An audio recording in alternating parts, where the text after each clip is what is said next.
Thanks for visiting RMUcolonials.com. This is your weekly men's hockey update. I'm Matt Gajtka from RMU Sports Information, and pleased to be joined for the first time this season, Associate Head Coach Matt Nicholson. Matt, thanks for the time. Yeah, no problem. First of all, today, let's talk about just the season on the whole so far. It's been a very different one compared to last year when you guys really had to turn it on in the second half.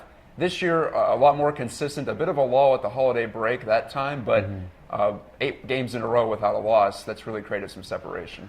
Yeah, it was one of the things we talked about last year as a staff and moving into this year as a team, where we felt that we were the best 2-win team in the first half of the year, but it was obviously very tough to sell anyone on that.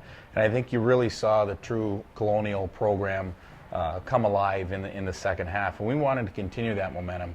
And with guys getting bigger, stronger, older, more experienced, and tightening up on a few systematic areas of our game, namely our defensive zone, we felt that again we could do some good things in the first half, and I think our record indicates that we did. As you mentioned, we played some pretty tough opponents over the Christmas break there, and didn't have the record we anticipated or wanted. But we use that time as a learning experience, knowing that although you want to win every game, those games don't count towards our Atlantic League standings, which, as we all know right now, everyone's in a dogfight for positioning. So we took some positives definitely out of that, and I think what you've seen in our unbeaten in 8 games, we're getting back to more of the real Colonial program. Not to say that there's not areas that we have to improve upon moving into RIT, but we had a lull in the middle, as you said, and we're trying to find our legs to get hot down the stretch as we did last year. Just 4 games to go. You mentioned RIT, but that's 2 weeks in the future. The Colonials have a bye week this week, their final bye of the regular season. Of course, they've clinched the first-round bye in the playoffs too, but that's a little bit further down the road. What's your approach on a bye week? We were discussing off camera that you thought the guys were a little tired against Canisius after a couple of trips on the road, including that long one, unplanned long one up at Air Force. Yeah, we had a tough stretch. We played out at Holy Cross, and it's unlike the NHL where you're in first-class charters. We took a sleeper bus. Although it's better than sitting up, it's still not a 5-star hotel by any means. So we played a tough weekend. Holy Cross is a very good opponent. We came back. We had a short week. We flew out to Air Force. I believe it was the Linus, the Storm, or whatever it was there, kept us in Colorado. So we were kind of off kilter, and our energy just wasn't there. And we've applauded the guys for persevering and taking 3 or 4 points against a very good Canisius team. But I think that lack of energy affected our play. And like anything, when you get tired, you start to make mental lapses. And I think that was evidenced in the video that we watched, where we're a little 3 feet off of one positioning, or we weren't shooting pucks when we should have.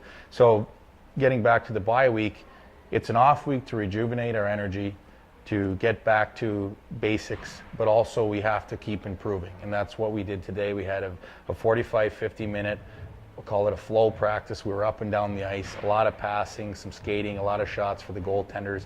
We also worked on a few areas of our game that we needed improving upon, namely systems coverage off of offensive zone face-offs, and a little bit of defensive zone positioning. You deal a great deal with the power play. That's something we often talk about, is what you're trying to accomplish on that upcoming week against a particular opponent. The power play has been in the top 20 in college hockey, Division I all year. You were saying maybe some things slightly off against Canisius, but still 21% on the season, and it's been pretty consistent right there. What's been the key to that success? I think part of the key, obviously the credit goes to the players. They're the one out there is executing our systems.